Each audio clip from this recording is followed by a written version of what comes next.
In 1889, there were women in this area, women that became widowed, and they were really left with, what are we going to do with the properties? They may needed a little bit more help with maybe taking care of some of their personal needs and so forth. They got together and came up with the idea of getting a residence and all moving in together and supporting one another. So that was the original idea of the Dixon House, women getting together and being supportive. The Dixons actually donated this plot of land for this idea to come to fruition. Oh, okay. So therefore, that's how we get the name, the Dixon House.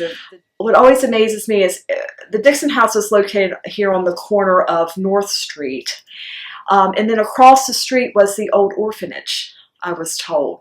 So I often wonder the relationship of this house where these women lived, and the orphans that were in the house across the street from them.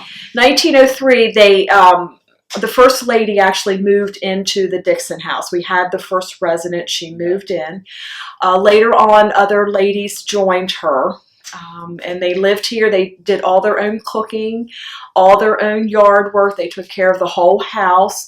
We actually still have the big sinks, the big basin sinks down in the basement where they used to wash their clothes. I think they had a lot of support from the community, because I've read that they would do cooking. They would have maybe cook some soup or something, and in exchange for something that they needed maybe from the community, or to help raise money to support themselves. And they always, to my knowledge, had an infirmary here, so that if the women became ill, they would go to the infirmary. I have some pictures of, you can see the hospital beds with their starched white sheets, and the nurse in her starched white uniform and hat in the infirmary, I guess, where she would take care of these women that needed assistance. And I also found, too, in digging around the attic, the Dixon House actually owned burial plots at the local cemetery here. It's funny because I look at my age of my residents now. My average age of my residents is 92. That's the average age now. I very rarely tour anybody under the age of 80 here. I often joke my youngest resident is 83. And she thinks it's hilarious that she's the baby of the bunch. So we do not get any federal or state funding. All of our bills are paid based on the rent that our residents pay to live here. And our mission has always been here at the Dixon House. We are a private nonprofit.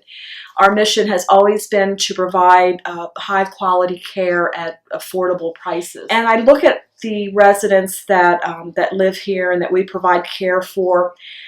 They're all your working class, middle class people, that have worked hard all their lives, have tried to save and pinch pennies, in order to take care of their needs. And so I think that the Dixon House really serves that working class, middle class population. I think this is like a setting for them. I'm a real big promoter of intergenerational activities where I love to bring children in here to have them mingle with my residents. It always warms your heart to see these children talk with these 80 and 90 and 100-year-old people, and we tell them, how old are you? Oh, I'm 5. Well, this resident is 105. Yeah, we have over $1 million budget. Yes, we do. Yes, and like I said, a lot of it, our monthly operating budget is all based on the rent that we receive. It's funny. I do maintain a waiting list, but I find that with that, when I have rooms that become available, usually when you call, they've had to do other arrangements. Someone else had to get. They had to.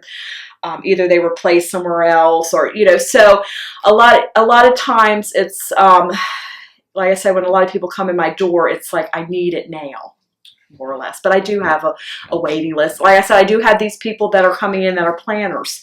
That when I get to, so I need assisted living, I know this is where I want to go.